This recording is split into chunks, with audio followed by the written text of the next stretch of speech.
एक दिन नारद ने श्री कृष्ण से आग्रह किया कि उन्हें माया का स्वरूप दिखाना ही होगा। नारद यह देखना चाहते थे कि स्वप्न में दिखाई देने वाली वस्तुओं की तरह मिथ्या घटनाएं, देश और काल हमें वास्तविक क्यों प्रतीत होते हैं और सत्य का ज्ञान होते ही वे सब कैसे शून्य में विलीन हो जाते हैं। श्री कृष्ण नारद के आग्रह को टाल नहीं सके। उन्होंने कहा, अच्छा, अभी दिखाता हूँ। 2-4 दिन बाद श्री कृष्ण नारद को साथ लेकर भ्रमण के लिए निकल पड़े। शहर छोड़कर गांवों के बाद गांव पार करते हुए वे एक मरुभूमि में पहुंचे। चारों ओर केवल रेत ही रेत। जहां तक दृष्टि जाती, जिस ओर देखते, रेत के अतिरिक्त कुछ दिखाई नहीं देता। कहीं कहीं जलाशयों के आसपास थोड़े से पेड़ पौधों की झाड़ियां दिखाई देती थीं। वहीं कुछ घर बनाकर थोड़े से लोग रहते थे। श्री कृष्ण नारद को साथ लेकर आगे बढ़ते जा रहे थे। दिन चढ़ता जा रहा था। सूर्य की गर्मी से पैरों के नीचे की रेत तप रही थी और हवा आग की तरह चल रही थी। चलते चलते श्री कृष्ण अत्यंत थक गए और उनकी शक्ति क्षीण होने लगी। चलते चलते प्यास से व्याकुल होकर श्री कृष्ण ने नारद से कहा, क्या तुम मुझे थोड़ा पानी पिला सकते हो? नारद ने व्याकुल होकर चारों ओर देखा। हाँ, पास ही तो एक बस्ती दिखाई दे रही थी। वहां से पानी लाने में अधिक समय नहीं लगेगा। कमंडलू हाथ में लेकर नारद जितनी जल्दी हो सके आगे बढ़ने लगे। यह सोचकर कि श्री कृष्ण अत्यंत गर्मी और मार्ग की थकान से प्यासे होकर उनकी प्रतीक्षा कर रहे होंगे, नारद का हृदय व्याकुल हो उठा। वे अत्यंत उत्सुकता से पूरी शक्ति लगाकर दौड़ने लगे। उनके मन में केवल यही विचार था कि जितनी जल्दी हो सके पानी लेकर श्री कृष्ण के पास लौट आए। बस्ती में पहुंचकर उन्होंने पहले ही घर का दरवाजा खटखटाया। एक अत्यंत सुंदर युवती ने आकर दरवाजा खोला। उसे देखते ही नारद सब कुछ भूल गए।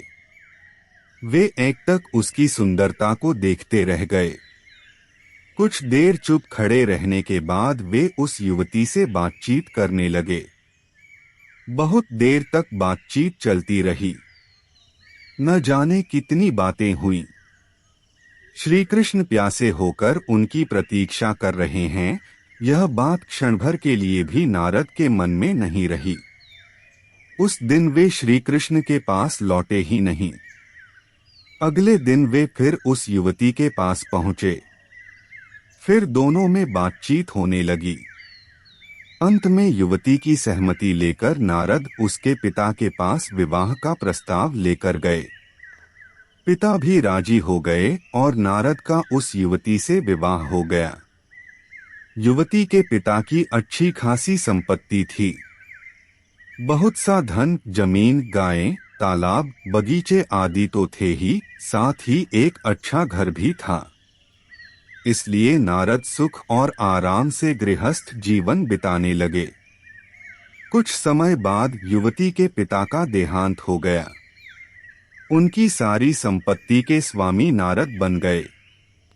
इस प्रकार हंसते खेलते 12 वर्ष बीत गए। नारद के कई बेटे बेटियां भी हो गए। फिर एक दिन विपत्ति आ गई। आकाश काले बादलों से भर गया। आकाश फट पड़ा और श्रावण की वर्षा दिन रात लगातार होने लगी। पहले से ही तेज आंधी चल रही थी और समय बीतने के साथ उसका वेग भी बढ़ता जा रहा था। अंततः इतनी अधिक वर्षा हुई कि नदी उसका जल अपने भीतर समेट नहीं सकी। दोनों किनारों को डुबोती हुई जलधारा प्रचंड वेग से बहने लगी। खेत डूब गए, गांव भी डूब गया। असहाय स्त्री पुरुष, गायें, बकरियां और पेड़ पौधे सब बाढ़ के पानी में बहने लगे। नारद के घर में भी पानी घुस आया था। वे अत्यंत चिंता में थे। पानी बहुत ऊपर तक आ चुका था। घर के भीतर रहना अब सुरक्षित नहीं था। नारद अपनी पत्नी और बच्चों को लेकर घर से बाहर निकल आए।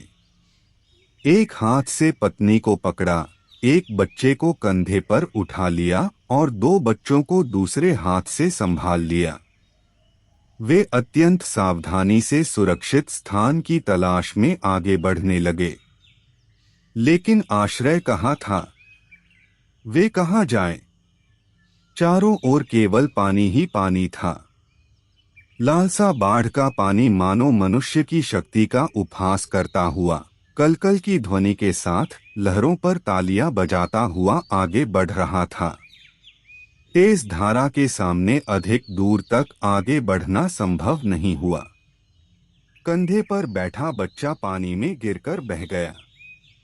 उसे पकड़ने का प्रयास करते करते हाथ में पकड़ा हुआ एक और बच्चा भी बह गया। पैरों के नीचे से जमीन का सहारा भी समाप्त हो गया और नारद स्वयं पानी में बहने लगे। हाथ में पकड़ा हुआ अंतिम बच्चा कब उनसे छूटकर बह गया, वे जान भी नहीं सके। अचानक उन्हें होश आया तो उन्होंने दोनों हाथों से अपनी पत्नी को पूरी शक्ति से पकड़ लिया। अब अपना कहने के लिए केवल पत्नी ही बची थी। वे उसे भी खोना नहीं चाहते थे, लेकिन नारद उसे भी बचाकर नहीं रख सके। बहते बहते वे नदी में जा पहुंचे। इतने लंबे संघर्ष से उनका शरीर पूरी तरह थक चुका था। हाथ सुन्न हो गए और अपने आप ढीले पड़ गए। पत्नी भी बह गई। अब और कुछ सोचने की शक्ति नहीं रही। सोचते सोचते उनका मन भी मानो सुन्न हो गया। एक प्रकार की मूर्छित अवस्था में वे पानी पर बहते रहे। बहते बहते अंततः नदी के दूसरे किनारे एक ऊंचे स्थान से उनका शरीर जा टकराया। वहां अभी पानी नहीं पहुंचा था। किनारा मिलते ही शरीर और मन में कुछ शक्ति लौटी। नारद वहां चढ़कर बैठ गए। बैठते ही उनके दुर्भाग्य की स्मृति फिर तीव्र रूप से जाग उठी। सब कुछ चला गया था, धन संपत्ति, घर परिवार, प्रियजन, कुछ भी शेष नहीं था। अपने दुर्भाग्य और अपने निराश्रित जीवन के बारे में सोचते सोचते नारद शोक से पागल की तरह विलाप करने लगे। उसी समय पीछे से कुछ अत्यंत कोमल और मधुर शब्द उनके कानों में पड़े। चौंककर पीछे मुड़कर देखा तो श्री कृष्ण खड़े होकर उनसे कह रहे थे, क्यों नारद, पानी कहाँ है?